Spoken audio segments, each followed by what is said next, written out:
I'll thank you to do it. Sounds polite, right?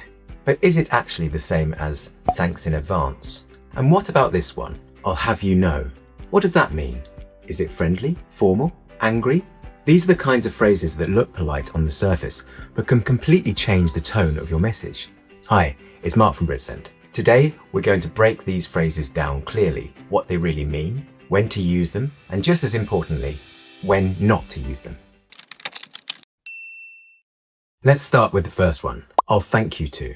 Now, many learners assume this means something like thanks in advance. I'll thank you to send the report by Friday. It looks polite, doesn't it? But actually, this phrase is not polite at all in modern English. In fact, it often sounds quite annoyed, sarcastic, or even slightly rude. When a native speaker says, I'll thank you to be quiet, it really means, I'm annoyed that you are not being quiet. Please be quiet now. Or, I'll thank you to mind your own business, which means, stop interfering. So this structure is often used to tell someone to do something, but with irritation or authority. It's not something you'd normally use in business emails or polite requests. Have you ever written something like, I'll thank you to reply soon in an email? If so, it might have sounded much stronger or more aggressive than you intended. So what should you say instead? If you want to sound polite and professional, here are much better alternatives. I'd appreciate it if you could send me the report by Friday. Could you please send me the report by Friday? Thanks in advance for sending the report.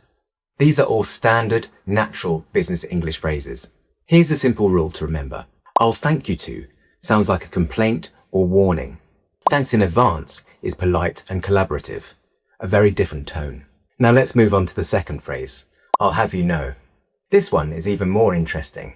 At first glance, it sounds quite formal, and it is. But it's also very emotional. It's often used when someone feels the need to defend themselves or correct someone strongly. For example, I'll have you know I've been working here for 10 years. This doesn't just give information. It shows that the speaker feels challenged or disrespected. There's a sense of, you don't understand, and I want to correct you.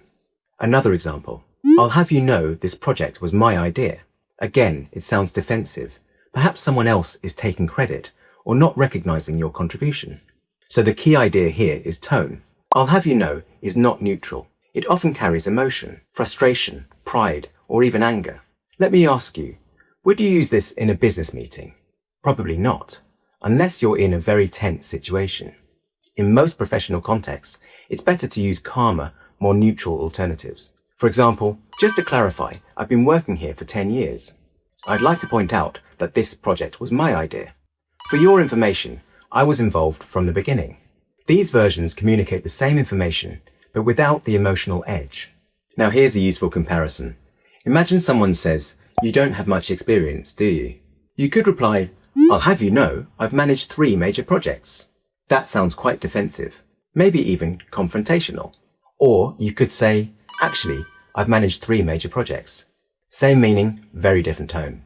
So here's an important tip. In English, especially in British business culture, tone matters just as much as grammar. A sentence can be perfectly correct, but still sound too strong if the tone isn't right. I'll thank you to and I'll have you know are both grammatically correct, but they're rarely used in polite professional communication.